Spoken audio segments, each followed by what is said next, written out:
morning, Coros Electrical Services. How can we assist you? Good morning. This is Genesis from Bright Construction.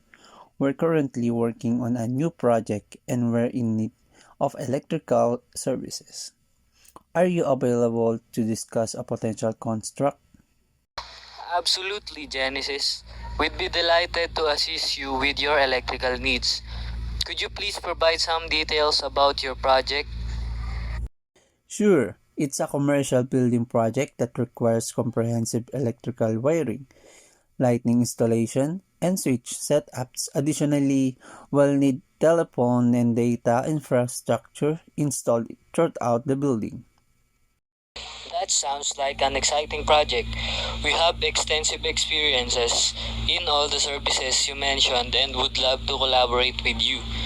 When would be a convenient time for you to discuss the project details further? How about this afternoon around 2 p.m.? Will that work for you?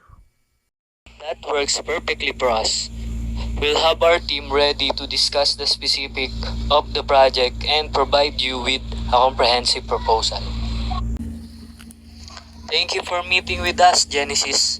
Based on the project requirements you've outlined, we put together a detailed proposal that covers all aspects of the electrical work, including wiring installation, lighting design, switch installation, and telephone and data infrastructure. Our team is committed to delivering high-quality work on time and within budget. That proposal looks excellent, and your company track record speaks for itself. We're excited to move forward with Chorus Electrical Services on this project. Wonderful! We're thrilled to be partnering with Bright Construction on this endeavor. We'll ensure open communication throughout the process and strive to exceed your expectations at every step. When would you like us to commence work? As soon as possible, please. We're eager to get started on the electrical aspect of the project. Understood. We'll mobilize our team and equipment promptly to meet your timeline. Thank you for choosing Coros Electrical Services Corp. We look forward to a successful collaboration. Likewise, thank you for your professionalism and expertise. We'll be in touch as we progress with the project. That was a successful contract acquisition for Coros Electrical Service Corp.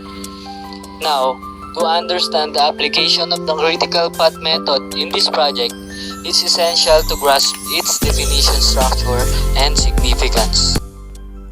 Thank you. So I will discuss you the critical path method networking. If you can see this picture provided, this table serves as the activity schedule of the project. In performing critical path method networking, we should follow the following procedures. Construct a project network, perform forward and backward, determine project completion time, calculate slack values, and state the critical path. We're going to use the node convention method to solve the critical path network diagram problem. On the first column, A represents the activity being described and T is the expected activity time duration. On the second column, ES described as the earliest start time and LS is the latest start time. And on the third column, EF here is represent the earliest finish time and LF described as latest finish time. Now, to visualize the design of the full project network, let us conceptualize a design by doing first sketch network diagram. We start with activity A can begin first since it has no predecessor. Activity B and C can start only after activity A has been complete. In the same way, activity D and E needs activity B to be done before it can start. activity F depends on the activity C to get started. Activity G needs activity E and D to finish before it can start. Activity H depends on the activity E and F to be done before it starts. And activity I needs both activity H and G to be complete before it starts. And since activity I have no successor, it will go to finish. Let us proceed to the actual project network. Here you will see the project network with the activity nodes displaying activity letters and numbers representing the expected activity time durations. Let us do the forward pass. The earliest start time of the activity A will be 0, since it has no predecessor. Now let us compute the earliest finish time using this formula. Since the activity A has 5 weeks to be complete, its earliest finish time will be 0 plus 5 is equals to 5. Now, activity B and C requires activity A to be done before it will start. Since the earliest finish time of the activity A is 5, it means that earliest start time for activity B and C will be 5. And since activity B have an activity time duration of 10 days and activity C have 13 days, so that activity B will be going to have an earliest finish time of 5 plus 10, which is 15, and activity C will going to have an earliest finish time of 18. Both activity D and E needs activity B to be able to start. You can see here that the earliest finish time of activity B is 15, so that earliest start time for activity D and E will be 15. Activity D have time duration of 7 days and activity E have 3 days. With this, activity D will going to have an earliest finish time of 22 days. And activity E will have an earliest finish time of 18 days. Activity F needs activity C to be done before it can start. Since the earliest finish time of activity C is 18, the earliest start time of activity F will be 18. Since the earliest finish time can activity F to start is 18 and its activity time duration is 9 days, therefore its earliest finish time will be 18 plus 9, which give you 27 days. Activity G needs both activity E and D to be complete before it can start. Here, you will see that the earliest finish time of activity D is 22 and activity E is 18 respectively. With this, activity G can be start with the highest of the earliest finish time preceding an activity, so that the earliest start time for activity G will be 22. Activity H needs both activity E and F done to be able to start. Activity E have an earliest finish time of 18 days and activity F is 27 days. Therefore, activity F is the highest of the earliest finish time preceding activity, so that the earliest start time for activity H will be 27. With an activity time duration of 3 days, activity H will have an earliest finish time of 27 plus 3, which gives 30 days. Lastly, activity I predecessors are activity H and activity G. Since activity G has the highest of the earliest finish time, which is 30. Therefore, the earliest start time for activity I is 30. And with the activity time durations of 7 days, activity I earliest finish time will be 37. So the project finishes at activity I and the project's completion time is 37 days. Now, let's proceed to backward pass. Look at the picture provided.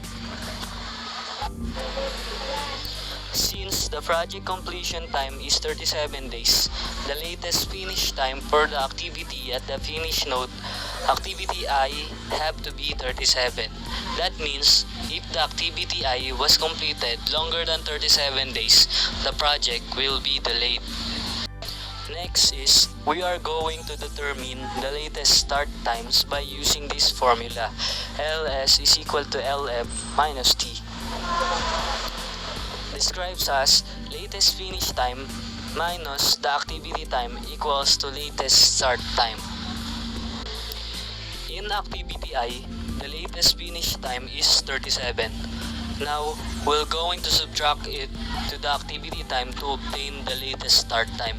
That is 37 minus 7, which gives 30.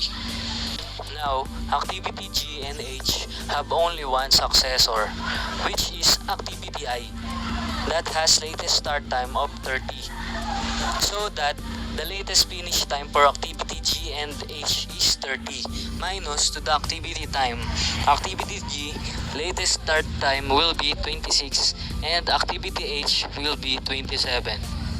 For activity F, its only successor is activity H, which has latest start time of 27. So, the latest finish time for activity F is 27 minus to its activity time of 9, and that gives 18. Now, activity E has two successors, which are activity G and activity H. They have latest start times of 26 and 27 respectively. With this matter, the activity E latest finish time has to be the minimum latest start time of its successor. Therefore, 26 has to be the latest finish time of activity E. Then it will be subtracted to its activity time to obtain the latest start time, and that gives 23. Activity D has only one successor, which is activity G, that has a latest start time of 26. So that the latest finish time for activity D is 26 minus to its activity time of 7 days, and that gives 19. Now, activity C also has only one successor, and that is activity F, that has a latest start time of 18. So that the latest finish time for activity C will be 18, and that latest start time will be 18 minus 13, which gives 5 for activity C. Activity B has also two successors, which are activities D and E. Activity D have the minimum latest start time, so that the latest finish time for activity B will be 19, and its latest start time will be 19 minus 10, and that gives 9. And now, activity A has two successors, and these are activity B and activity C, which have the latest start time of 9 and 5 respectively. Activity C have the minimum latest start time, so that 5 will be the latest finish time for activity A, minus to its activity time, that gives 0. We are now done in performing forward and backward passes of the project network. The slack for an activity is defined as the amount of time or how long an activity can be delayed without extending or increasing the project completion time. Slack can be calculated using this formula: latest start time minus earliest start time, or latest finish time minus earliest finish time. So here, the slack for activity A will be 0 minus 0 or 5 minus 5, which will be 0. The slack for activity B will be 4. For activity C, it will be 0. Then for activity D is 4. For activity E, it will be 8. For activity F, it is 0. For activity G, it will be 4. Then activity H will be 0. And finally for I will be 0. To understand more, we're going to give an example. Activity G can be start between day 22 and day 26 and can be finished between day 26 to day 30. And also, activity G can be delayed for 4 days without adjusting or causing delays to the project. However, activities A, C, F, H, and O must not be delayed or it will cause the completion time to be extended.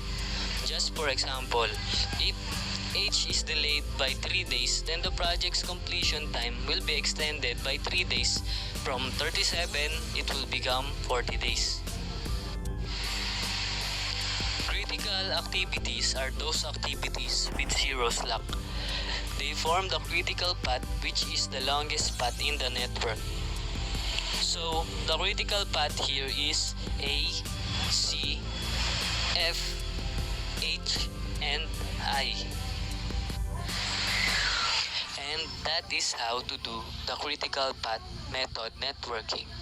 Thank you.